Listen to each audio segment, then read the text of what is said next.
बिस्मिल्लाहिर्रहमानिर्रहीम। आज तक के मुअज़्ज़ज़ नाज़रीन अस्सलामु अलैकुम। अब किस नंबर 445 मुलाहिज़ा फरमाएं।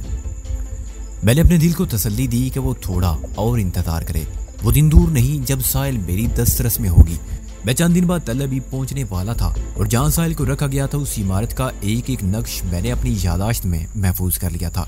बस अब सिर्फ इतना मालूम करना था कि मज़कूरा इमारत तल अबीब में कहाँ पर वाक़ है।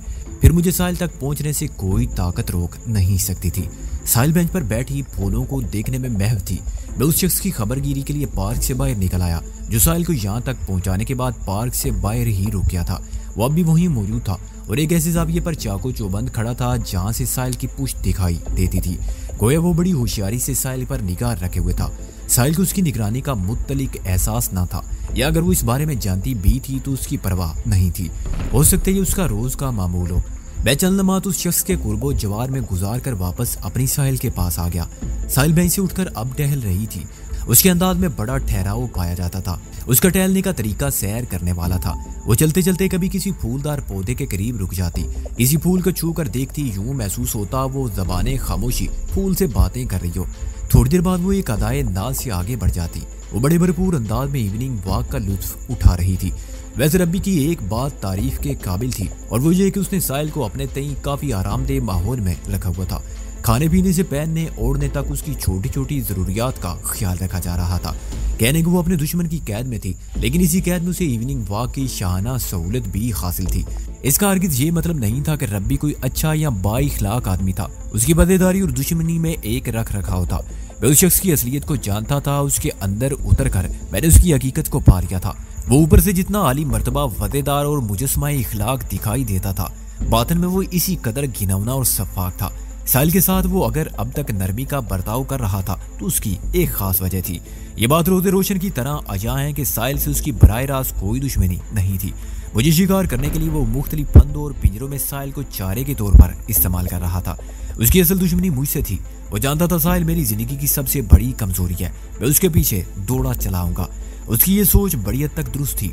मैं दर दर की खाक छानते हुए बिलाकर साहिल को हासिल करने के लिए इसराइल में दाखिल होने ही वाला था। हमारी दुश्मनी भी अजीब थी।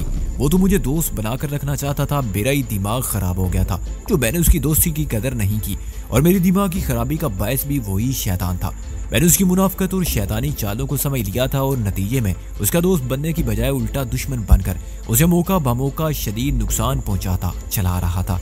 जिस तरह मुझे यकीन था मैं एक रोज साहिल को उसके चुंगल से निकाल लूंगा, बिल्कुल वैसे ही वो भी ये उम्मीद लगाए बैठा था। उसी साहिल को चारा बनाकर वो मुझे छाप लेगा। साहिल पर सारी नवाजिशात महज इसलिए थी कि अगर बाजी पलट जाए और जिंदगी के किसी मोड़ पर मैं उसकी दोस्ती का हाथ थामने का फैसला कर लूं तो वो साहिल के साथ किए गए सलूक की बिना पर मुझे शर्मिंदा कर सके। उसके नर्म रवैये का एक पहलू और भी था।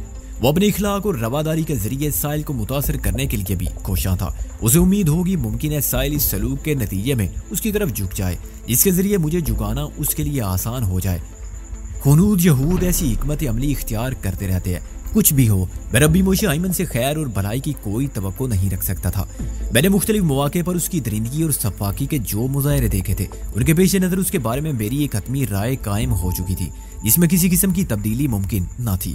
मैं तो उस कम ज़र्फ से इस कमीनगी की तवक्को भी रखता था कि अगर कभी हमारे दरमियान लेन देन के सिलसिले में हिसाब किताब का रजिस्टर खुल गया तो वो बड़ी ढिठाई से इखराजात का तखमीना लगाकर एक बिल की सूरत मेरे हाथ थमा देगा जो उसने साहिल को एकोमोडेट करने पर उठाए थे।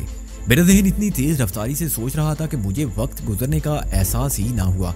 तीसरी आंख से मैं साहिल को वाच कर रहा था। वो इवनिंग वॉक को मौकूफ करके पार्क से बाहर निकली तो मुझे रक्शे ख्याल की लगाम को खींचना पड़ा। जब तक वो चमन में चहल कदमी कर रही थी दूसरी बात थी, मैं ख्यालात की नदी में बहकर कहीं का कहीं निकल जाता, इससे कोई फर्क ना पड़ता। लेकिन अब सूरत हाल बदल गई। साहिल पार्क में थी तो फूलों के दरमियान वो भी एक महकता हुआ गुल ही नजर आ रही थी, मगर चमन से कदम निकालकर वो सीधी उस शख्स के करीब पहुंची जिसके साथ इमारत की बालाई मंजिल से चलकर वो पार्क तक आई थी। वो शख्स साहिल के नजदीक मुझे यूं दिखाई देता जैसे फूल के साथ खार होता है। अब मैं उसका चेहरा वाज़े तौर पर देख चुका था। उसके नक्शो निगार खालिसतन यहूदियों वाले थे। इस हवाले से वो साहिल के साथ किसी खार से कम नहीं था। साहिल ने उस निगरान शख्स के साथ वापसी की राह ली तो मैं भी उनके माहौल में शामिल होकर इमारत की जानिब बढ़ने लगा। अब मैं सोचने से ज्यादा फिक्र कर रहा था। मैंने अपनी मुशाहिदाती निगाह को हद से ज्यादा खोल रखा था और मुझे किसी ऐसी चीज की तलाश थी जो इस बंगले के महल्ले वकूअ के बारे में मेरी रहनुमाई करता, और मुझे कभी उम्मीद थी मैं इस तलाश में जरूर कामयाब हो जाऊंगा। उस नामालूम और बेनाम शख्स ने साहिल को बालाई मंजिल वाले बेडरूम में पहुंचाकर दरवाजे को बाहर से लॉक कर दिया। गोया मुख्तसर सी आजादी के बाद वो दोबारा अपने कफस में पहुंच गई। मेरी इस अंदाजे की भी तौसीक होगी कि इस बेडरूम के दरवाजे को खोलना और बंद करना यानी मुकफ्फल और गैर मुकफ्फल करना साहिल के इख्तियार में नहीं था। साहिल एक मरतबा फिर उसी मॉडर्न पिंजरे में डाल दी गई जहाँ वो इवनिंग वॉक से कबल कैद थी। अब वहां तक रसाई मेरे लिए कोई मसला नहीं रहा था, लिहाजा मैं उस शख्स के पीछे लग गया जो थोड़ी देर पहले साहिल को सैर कराने ले गया था। मैं उस यहूदी के जरिए बंगले के माहौल से बाहर निकलकर गिरदोनवा का जायजा लेना चाहता था। इस बात की बहरहाल तवक्को की जा सकती थी कि जल्द या बादेर वो शख्स मजकूरा बंगले से बाहर कदम रखेगा। मैं मुतज़क्किरा शख्स के माहौल में पहुंचा तो वो जीने के करीब खड़े 2 मुसल्ला गार्ड से गुफ्तगू कर रहा था। वापसी पर उन गार्ड ने साहिल को उस शख्स के साथ देखा जरूर था, लेकिन उनमें से किसी ने भी कोई बात करने की कोशिश नहीं की थी। लेकिन अब उनको बातचीत करते देखकर मुझे यूं महसूस हो रहा था जैसे वो तीनों आपस में बड़े गहरे और बेतकल्लुफ दोस्त हो। अफसोस मैं उनके दरमियान होने वाली गुफ्तगू को सुन नहीं सकता था, बैज उन्हें होंठ हिलाने देखने पर मजबूर था। बमुश्किल 5 मिनट तक उनके माबैन मुज़ाकरात हुए होंगे। उनके बाद मेरा मतलूबा शख्स चक्करदार जीना उतरने लगा। इसका वाज़ेह मतलब यही था वो ज़ेरी मंजिल की तरफ जा रहा है, और ज़ेरी मंजिल का रुख इख्तियार करने का एक मतलब ये भी निकाला जा सकता था कि वो बंगले से बाहर जाने का इरादा रखता है। मैं दमसादे मजकूरा यहूदी के माहौल से चिस्पा रहा। वो दिन शायद मेरे लिए कामयाबियों का दिन था। मैं सिंगापुर एयरलाइंस के तैयारे मेगाटॉप 747 में बैठा अपनी जिंदगी का अहम तरीन काम कर रहा था। यह परवाज घंटा भर पहले लंदन के इंटरनेशनल एयरपोर्ट से उड़ी थी और चंद घंटे के बाद इसे कायरा इंटरनेशनल एयरपोर्ट उतरना था। ये एक नॉन स्टॉप फ्लाइट थी। शायद इस फ्लाइट की इनफरादियत का असर था कि मुझे अपने मकसद में नॉन स्टॉप कामयाबी हासिल हो रही थी। मैं थर्ड आई के तवज्जो से अपने मतलूबा शख्स के माहौल में शामिल रहा। वो मोहतात मगर बाएतमाद कदमों से चलते हुए बंगले के बैरूनी गेट पर पहुंचा तो मैं तसव्वुर की निगाह से उसके साथ था। नीले रंग के गेट पर पहुंचकर उसने मखसूस अंदाज में 3 मरतबा दस्तक दी। थोड़ी देर के बाद वो गेट खुल गया। वो गेट से बाहर निकला तो मैं भी बाहर आ गया। आजादी की इस फजा में मैंने गहरी सांस ली। इस वक्त तक रात ने अपने स्याह पर फैलाना शुरू कर दिए थे। दिन का उजाला मुनकुजा हो गया और आसार से यही नजर आता था 10-15 मिनट के बाद चारों तरफ गहरी तारीकी छा जाएगी। गेट की बैरूनी तरफ 2 मुसल्ला गार्ड बड़े चौकन्ना अंदाज में पहरा दे रहे थे। मेरे ड्राइवर ने इन पहरेदारों के साथ मुख्तसर कलाम किया और खामोशी से एक जानिब पैदल ही चल दिया। मैं भी उसके हमरा हो गया। वो इलाका खामोश और पुरसुकून था। हर तरफ बंगले दिखाई देते थे। वो सब बंगले इंतहाई शानदार और वसीओ अरीज थे। वहाँ के माहौल में मेरे अंदाजे के मुताबिक शामिल सन्नाटा एक लाताल्की और बेइतनाई को जाहिर करता था। इन बंगलों में यकीनन साहिब सरवत लोग रहते थे। दुनिया के किसी भी मुल्क का पोश रिहायशी इलाका हो, वहाँ बाकुल शख्स से ऐसी वीरानी और बेरौनकी दिखाई देती है। ड्राइवर मुझे जिस तरफ ले जा रहा था मैं उसकी तकलीद पर मजबूर था। मैं उसे मिस करने का रिस्क नहीं ले सकता था। मैं भी इसराइल से काफी दूर फजा में परवाज कर रहा था, लेकिन तीसरी आंख के तफैल इस वक्त तल अबीब के एक मॉडर्न रिहायशी इलाके में भी मौजूद था। लिहाजा उस शख्स के माहौल को थामे रखना कामयाबी की दलील था। वो यहूदी जिस अंदाज में पैदल चलते हुए एक तरफ जा रहा था उसे तो यही जाहिर होता था वो करीब ही के किसी बंगले में जाने का इरादा रखता है। ये तो की जा सकती थी कि वो जिस बंगले में पहुंचे वहाँ रब्बी मोशे खाइमन भी मौजूद हो। वो अपनी दिन भर की कारगुजारी की रिपोर्ट रब्बी को दे और वापस साहिल वाले बंगले पर आ जाए। अगर ऐसा हो जाता तो मेरा काम और भी आसान हो जाता। मैं साहिल के ठिकाने के महल्ले वकूअ को अपने जहन में नक्श कर चुका था। रब्बी के ठिकाने के बारे में भी मालूमात हासिल हो जाती तो मुझे उसे हैंडल करने में कोई दुश्वारी पेश न आती। इस सूरत में मैं कदरे बेहतर तौर पर प्लानिंग कर सकता था। इस वक्त मेरा मिशन सिर्फ और सिर्फ साहिल के उसूल की कामयाबी तक महदूद था। अगर रब्बी की किसी मुदाखलत के बगैर वो मुझे हासिल हो जाती तो मैं भी किसी किस्म की मारामारी में पड़े बगैर उसे अपने साथ लेकर रफू चक्कर हो जाता। मगर ये सब पेश आना इतना आसान नहीं था जितना सोचते हुए महसूस होता था। ये कैसे मुमकिन था साहिल का मामला हो और रब्बी बिलवास्ता या बिलावास्ता मुझसे टक्कर ना ले। ये टकराव तो होना था और नहायत ही खूनरेज होना था। रब्बी मोशे खाइमन के चुंगल से अगर साहिल को आज़ाद कराना इतना ही आसान होता तो ये काम मैं बहुत पहले कर चुका होता। अभी तक तो सब कुछ ठीक ठाक और सीधा साधा नजर आ रहा था, लेकिन क्या पता रब्बी ने साहिल के सिलसिले में कौन कौन से नादीदा और खुफिया इंतजाम कर रखे थे। ये तो उस वक्त मालूम होता जब मैं बनफ से नफीस इसराइल में दाखिल होकर अपनी जाने तमन्ना की जानिब पेश कदमी करता और मैं इस बार साहिल के उसूल के लिए बड़ी से बड़ी कुर्बानी देने को तैयार था। मेरे ड्राइवर उस यहूदी ने पता नहीं ज़हन में क्या सोच रखा था। वो कहीं रुकने का नाम ही नहीं ले रहा था। वो बंगले के दरमियान में वाक़े मुख्तलिफ गलियों में से होते हुए आगे ही आगे बढ़ता चला जा रहा था। यूं महसूस होता था जैसे वो अचानक चाबी से चलने वाला खिलौना बन गया हो, जो खुदकार अंदाज में अपने फंक्शन के मुताबिक हरकत करता है। वह भी उसके साथ साथ हरकत करने पर मजबूर था। जब वो मंगलों वाले रिहायशी इलाके से निकलकर कदरे चौड़ी सड़क पर आया तो मैंने सुख की सांस ली। उस वक्त तक रात की तारीकी पूरी तरह फैल चुकी थी और तमाम लाइट्स ऑन हो गई। वो जिस सड़क पर पहुंचा उसका नाम शैरून स्ट्रीट था। यहाँ तक तो वो पैदल ही आया था, लेकिन शैरून स्ट्रीट खासी कुशादा सड़क थी जिस पर ट्रैफिक भी नजर आ रहा था। मुझे उम्मीद थी वो शैरून स्ट्रीट से कोई टैक्सी या बस पकड़कर आगे की तरफ रवाना होगा, लेकिन वो यहूदी क्या जो मुस्लिम की तवक्को पर पूरा उतर जाए। इस कौम ने हमेशा मुसलमानों को धोखे ही दिए हैं। इनसे किसी भी मौके पर खैर ख्वाही की उम्मीद नहीं रखी जा सकती। पता नहीं ये बारीक सा दुखता बाल मुसलमानों की समझ में क्यों नहीं आता। मेरे ड्राइवर ने शैरून स्ट्रीट पर सांस लेने के लिए लम्हाती तवक्कुफ किया, फिर एक जानिब कदम उठाने लगा। थोड़ा आगे आने के बाद वो हरमन स्ट्रीट पर मुड़ गया। हरमन स्ट्रीट शैरून स्ट्रीट के मुकाबले में कदरे कम कुशादा थी। इस स्ट्रीट पर ट्रैफिक की रौनक भी ज्यादा नहीं थी, मगर मेरे ड्राइवर को किसी बात की कतन कोई परवाह ना थी। वो तो अपनी दानिश में शायद पैदल चलने का कोई रिकॉर्ड कायम करना चाहता था। मैंने उस दीवार का पीछा ना छोड़ा और थर्ड आई के तवज्जुह से ताकुब का सिलसिला जारी रखा। हरमन स्ट्रीट से जब शालूम स्ट्रीट को क्रॉस किया तो उस बंदाए खुदा के कदमों में मुझे कुछ सुस्ती पैदा होती हुई महसूस हुई। वो हरमन स्ट्रीट को छोड़कर शालूम स्ट्रीट पर आ गया और कदरे थके हुए कदमों के साथ आगे बढ़ने लगा। उसकी हालिया रफ्तार से अंदाजा होता था वो अपनी मंजिल के करीब पहुंच चुका है। इस ख्याल ने मेरे अंदर इत्मीनान की लहर दौड़ा दी। वो धीरे धीरे कदम उठाते हुए शालूम स्ट्रीट को छोड़कर एक जैली गली में मुड़ गया और फिर उस वक्त मेरे सीने से एक गहरी सांस खारिज हुई जब बहाई गार्डन अपार्टमेंट्स के सामने उसके कदमों को ब्रेक लग गया। बहाई गार्डन एक 10 मंजिला अपार्टमेंट बिल्डिंग थी। वो मजकूरा बिल्डिंग में दाखिल हो गया। मैं चूंकि उसके माहौल का हिस्सा था इसलिए मैं भी बहाई गार्डन के अंदर पहुंच गया। फिर हम एक साथ चलते हुए अपार्टमेंट नंबर 27 में दाखिल हो गए। 27 में से कदम रखते ही मुझे हैरत का एक झटका लगा। वहां पहले से एक शख्स मौजूद था। मेरी हैरत के दो बड़े असबाब थे। नंबर 1, मेरा ड्राइवर अपार्टमेंट का लॉक खोलकर अंदर आया था। किसी बंद अपार्टमेंट में एक शख्स का मौजूद होना नॉर्मल बात ना थी। नंबर 2, अपार्टमेंट में पहले से मौजूद शख्स मेरे ड्राइवर से गहरी मुशाबत रखता था। मुझे यूं महसूस हुआ जैसे मैं एक शख्स को दो जगह देख रहा हूँ। मैं खामोशी से उनकी हरकतों सकनात को नोट करने लगा। वो दोनों बड़ी उजलत में दिखाई देते थे। यूं लगता था जैसे पहले को दूसरे की आमद का शिद्दत से इंतजार हो। मेरे देखते देखते मेरे साथ आने वाले ने दोनों हाथ अपने सर की जानिब उठाए और बालों की एक छोटी सी पोटली को सर से जुदा कर दिया। दर हकीकत उसने वीक उतार दी। अब मुझे उसके घने बालों का राज मालूम हो गया। विग कट जाने के बाद उसका असल सर और सर के असल बाल सामने आ गए और वहां पर वादे तौर पर एम बना दिखाई दे रहा था। दूसरे शख्स की कैफियत भी उससे कुछ ज्यादा मुख्तलिफ ना थी। उसने मेरे ड्राइवर से बीग लेकर अपने सर पर जमाई तो वो हूबहू मेरा ड्राइवर बन गया। उसके बाद उन्होंने लिबास तब्दील किया और मेरे ड्राइवर की आंखों से निकलने वाले कांटेक्ट लेंस जब दूसरे ने अपनी आंखों में लगाए तो रही सही कसर भी पूरी होगी। इन दोनों ने एक दूसरे की शख्सियत को इतनी तेजी से अपनाया कि मैं हक्का बक्का उन्हें देखकर रह गया। वो जो कुछ भी कर रहे थे यकीनन इसका कोई खास मकसद था, लेकिन मैं उनके मकसद से वाकिफ नहीं था, इसलिए हैरत और दिलचस्पी से उन्हें देख रहा था। वो इस तैयारी के दौरान में आपस में बातें भी कर रहे थे, लेकिन मुझे सख्त अफसोस कि मैं उनकी गुफ्तगू सुन नहीं सकता था और ना ही समझने की एहलियत रखता था, वरना मैं अब तक जान चुका होता कि वो किस टॉप मिशन पर हैं। मुझे अपनी मजबूरी को देखते हुए उनके अगले इकदाम का इंतजार करना था। उनमें से जो भी अपार्टमेंट से बाहर निकलता मैं उसका माहौल पकड़कर ताकू में लग जाता, फिर उनका मकसद मुझ से छुपा ना रहता। मैं तवक्को कर रहा था उनमें से एक अपार्टमेंट के अंदर मौजूद रहेगा और दूसरा बाहर निकलेगा, लेकिन उन्होंने उस वक्त मेरी तवक्को की ऐसी कम तैसी फेर दी जब वो एक साथ दरवाजे की जानी पड़े।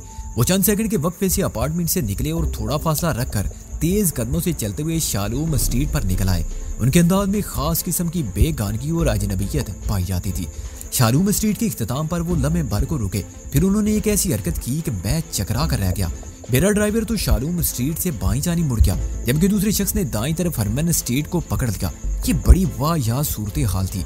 मेरी समझ में नहीं आ रहा था कि किसको छोड़ूं और किसका ताकुब करूं। वो दोनों ही अचानक बहुत ज्यादा अहमियत इख्तियार कर गए थे। पता नहीं वो किस खुफिया मिशन के तहत हरकत कर रहे थे। दोनों ने बहाई गार्डन अपार्टमेंट्स में जिस तरह एक दूसरे की शख्सियत को अपनाया था, उससे यही जाहिर होता था हरमन स्ट्रीट का रुख करने वाला शख्स सीधा उस बंगले में पहुंचेगा जहां बालाई मंजिल पर मेरी साहिल को रखा गया था। इस हंगामी तब्दीली और रवानगी से ये भी साबित होता था साहिल वाले बंगले में मौजूद दीगर अफराद को भी बहुत सी बातों से बेखबर रखा गया है। मैंने एक इम्कान जाहिर किया, वैसे जिस तरह हैरत अंगेज तौर पर तेजी से हालात तब्दील हो रहे थे उसके पेश नजर कोई हतमी राय कायम करना मुमकिन दिखाई नहीं देता था। हरमन स्ट्रीट पर मुड़ने वाला शख्स अगर वाकई साहिल वाले मामले की तरफ जा रहा था तो मैं उसे बाद में भी ट्रेस कर सकता था। इस बंगले के माहौल तक रसाई अब मेरे लिए मुश्किल ना रही थी। सरे दस्त मैंने यही फैसला किया कि उस शख्स का पीछा पकड़ लूं जो मुझे साहिल के पास से यहाँ तक लेकर आया था। उसने अगर अपनी पहली वाली शख्सियत में कोई तब्दीली कर ली थी, इससे क्या फर्क पड़ता है। वैसे आसार तो यही बताते थे बिहाई गार्डन अपार्टमेंट से निकलने से पहले वो अपनी असली शख्सियत में आ गया होगा। एक बात मुसलसल मेरे जहन को उलझा रही थी कि आखिर इन्हें ये चक्कर चलाने की जरूरत क्यों पेश आई। क्या मुस्तकबिल करीब में साहिल किसी नए हंगामे का मुंह देखने वाली थी? अगर ये सब कुछ रब्बी मोशी आयमन के इशारे पर नहीं हो रहा था तो फिर इस सेटअप की डोरियां हिलाने वाला कौन शख्स था?